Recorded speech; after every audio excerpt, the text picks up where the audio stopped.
Audio book वांग्मय 13,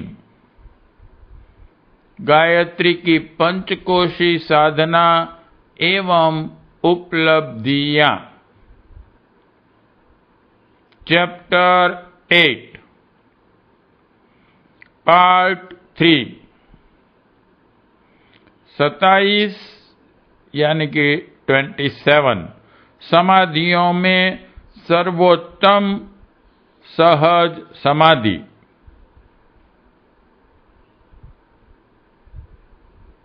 आनंदमय कोश की स्थिति पंच भूमिका है। इसे समाधि अवस्था भी कहते हैं। समाधि अनेक प्रकार की है। काष्ठ या जड़ समाधि, भाव समाधि, ध्यान समाधि, प्राण समाधि, सहज समाधि आदि 27 समाधियां बताई गई हैं। मूर्छा, नशा एवं क्लोरोफॉर्म आदि सूंघने से आई हुई समाधि को काष्ठ समाधि कहते हैं। किसी भावना का इतना अतिरेक हो कि मनुष्य की शारीरिक चेष्टा संज्ञा शून्य हो जाए, उसे भाव समाधि कहते हैं। ध्यान में इतनी तन्मयता आ जाए कि उसे अदृश्य एवं निराकार सत्ता साकार दिखाई पड़ने लगे, उसे ध्यान समाधि कहते हैं। इष्ट देव के दर्शन जिन्हें होते हैं, ध्यान समाधि की अवस्था में ऐसी चेतना आ जाती है कि वह अनुभव उन्हें विदित होने पाता है कि हम दिव्य नेत्रों से ध्यान कर रहे हैं या आंखों से स्पष्ट रूप से अमुक प्रतिमा को देख रहे हैं। प्राण समाधि ब्रह्मरंध्र में प्राणों को एकत्रित करके की जाती है। हठ योगी इसी समाधि द्वारा शरीर को बहुत समय तक मृत बनाकर भी जीवित रहते हैं। अपने आप को ब्रह्म में लीन होने का जिस अवस्था में बोध होता है, उसे ब्रह्म समाधि कहते हैं। इस प्रकार 27 समाधियों में से वर्तमान देश काल पात्र की स्थिति में सहज समाधि सुलभ और सुख साध्य है। महात्मा कबीर ने सहज समाधि पर बड़ा बल दिया है। अपने अनुभव से उन्हें सहज समाधि को सर्वसुलभ देखकर अपने अनुयायियों को इसी साधना के लिए प्रेरित किया है। महात्मा कबीर का वचन है, साधो सहज समाधि भली, गुरु प्रताप भयो जादिन ते सुरती न अनत चली। आंख न मूंदू, कान न रूंदू, काया कष्ट न धारूं। खुले नयन से हंस हंस देखूं, सुंदर रूप निहारूं। कहूं सोई नाम, सुनूं सोई सुमिरन, खाऊं सोई पूजा। ग्रह उधान एक सम लेखूं, भाव मिटाऊं दूजा। जहां जहां जाऊं सोई परिक्रमा, जो कुछ करूं सो सेवा। जब सोऊं तब करूं दंडवत, पूजूं और न देवा। शब्द निरंतर मनुआ राता, मलिन वासना त्यागी। बैठत उठत कबहू न विसरे, ऐसी ताड़ी लागी।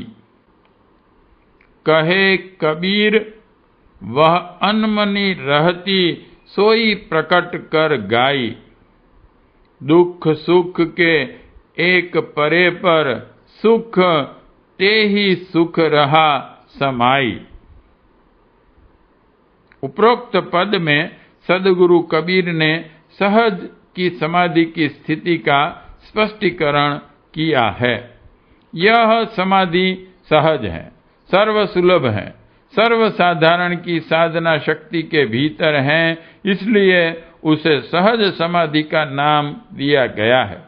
हठ साधनाएं कठिन है, उनका अभ्यास करते हुए समाधि की स्थिति तक पहुंचना असाधारण कष्ट साध्य है। चिरकालीन तपश्चर्या, षट कर्मों की श्रम साध्य साधना सब किसी के लिए सुलभ नहीं है।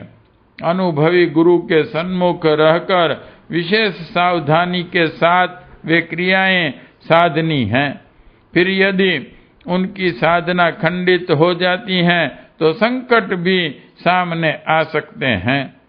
जो योग भ्रष्ट लोगों के समान कभी भयंकर रूप से आ खड़े होते हैं। कबीर जी सहज योग को प्रधानता देते हैं। सहज योग का तात्पर्य है सिद्धांतमय जीवन, कर्तव्यपूर्ण कार्यक्रम।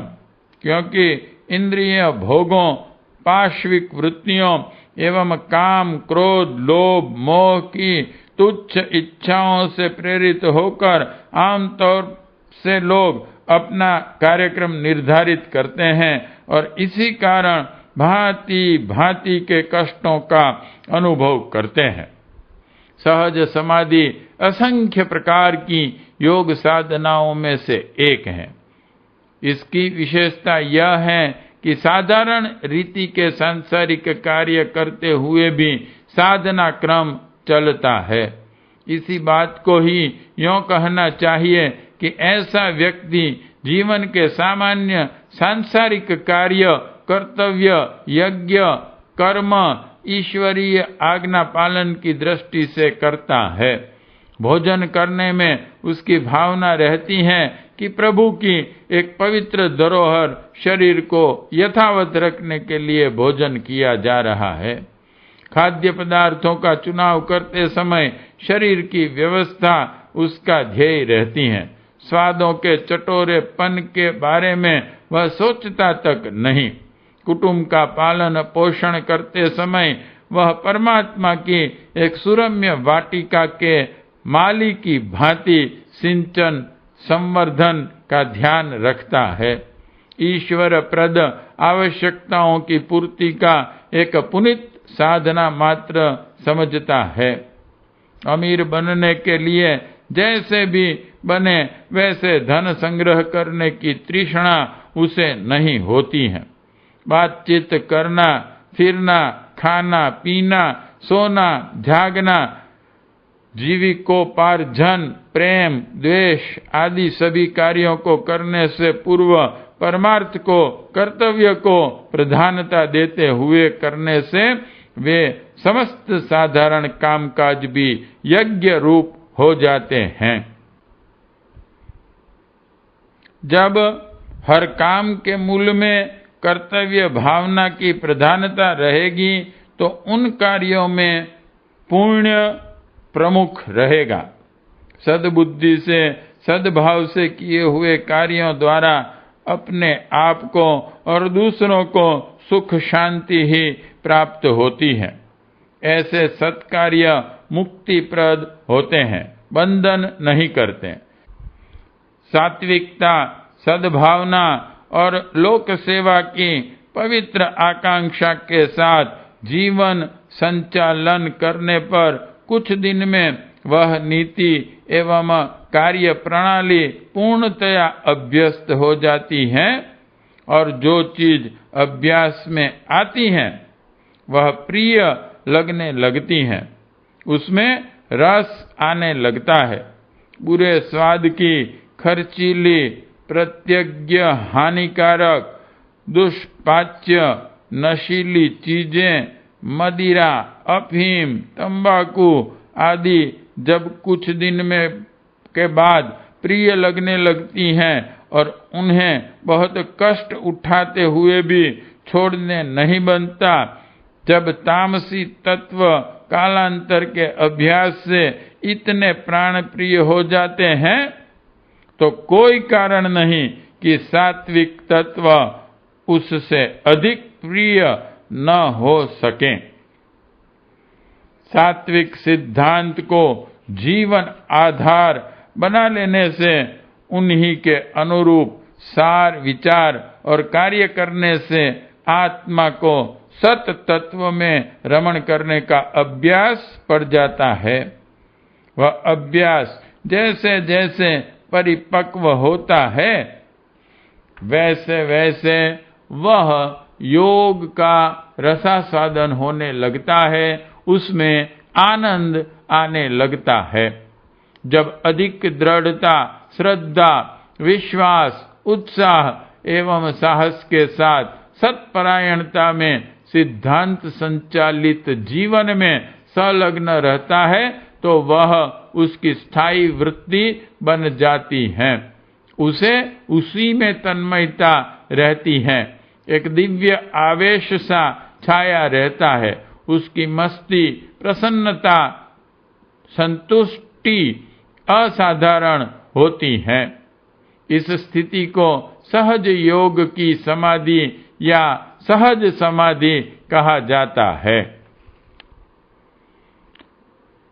कबीर जी ने उसी समाधि का उपरोक्त पद में उल्लेख किया है। कहते हैं, हे साधुओं, सहज समाधि श्रेष्ठ है। जिस दिन से गुरु की कृपा हुई और वह स्थिति प्राप्त हुई है, उस दिन से सूरत दूसरी जगह नहीं गई, चित्त डामाडोल नहीं हुआ। मैं आंख मूंदकर, कान मूंदकर कोई हठ योगी की तरह काया में कष्टदायिनी साधना नहीं करता। मैं तो आंख खोले रहता हूँ और हंस हंस कर परमात्मा की पुनीत कृति का सुंदर रूप देखता हूँ। जो कहता हूँ सो नाम जप है, जो सुनता हूँ सो सुमिरन है, जो खाता पीता हूँ सो पूजा है। घर और जंगल एक सा देखता हूँ और अद्वैत का अभाव मिटाता हूँ। जहाँ जहाँ जाता हूँ सोई परिक्रमा है, जो कुछ करता हूँ सोई सोई सेवा है। जब सोता हूँ तो वह मेरी दंडवत है।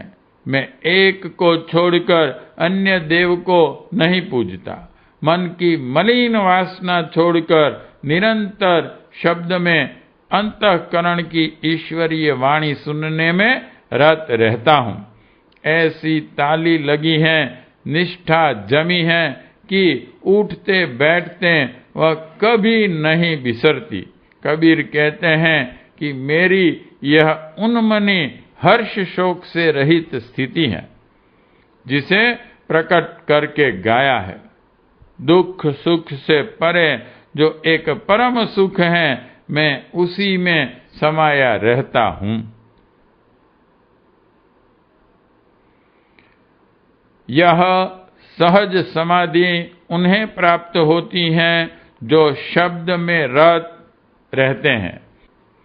भोग एवं तृष्णा के क्षुद्र वृत्तियों का परित्याग करके जो अंतःकरण में प्रतिक्षण ध्वनित होने वाले ईश्वरीय शब्दों को सुनते हैं, सत की दिशा में चलने की और देवी संकेतों को देखते हैं और उन्हीं को जीवन नीति बनाते हैं, वे शब्द रत सहज योगी उस परम आनंद की सहज समाधि में सुख को प्राप्त होते हैं।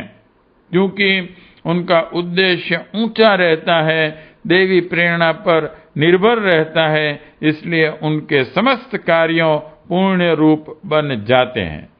जैसे खांड से बने खिलौने आकृति में कैसे ही क्यों न होंगे मीठे ही, इसी प्रकार सद्भावना और उद्देश्य परायणता के साथ किए हुए काम बाह्य आकृति में कैसे ही क्यों न दिखाई देते होंगे, वो यज्ञ रूप ही इसी प्रकार पुण्यमय ही। सत्यपरायण व्यक्तियों के संपूर्ण कार्य, छोटे से छोटे कार्य, यहाँ तक कि चलना, सोना, देखना तक ईश्वर आराधना बन जाते हैं। स्वल्प प्रयास में समाधि का शाश्वत सुख उपलब्ध करने की इच्छा रखने वाले अध्यात्म मार्ग के पथिकों को चाहिए कि वे जीव का दृष्टिकोण उच्च उद्देश्यों पर अवलंबित करें। दैनिक कार्यक्रम का सैद्धांतिक दृष्टि से निर्णय करें। भोग से उठकर योग में आस्था का आरोपण करें। इस दिशा में जो जितनी प्रगति करेगा उसे उतने ही अंशों में समाधि के लोकोत्तर सुख का रसास्वादन होता चलेगा। आनंदमय कोश की साधना में आनंद का रसास्वादन होता है। इस प्रकार की आनंदमयी साधनाओं में से कुछ प्रमुख साधनाएं नीचे दी जाती हैं। सहज समाधि की भांति यह कुछ महासाधनाएं भी बड़ी महत्वपूर्ण हैं, साथ ही उनकी सुगमता भी असंदिग्ध है। पार्ट 3 समाप्त।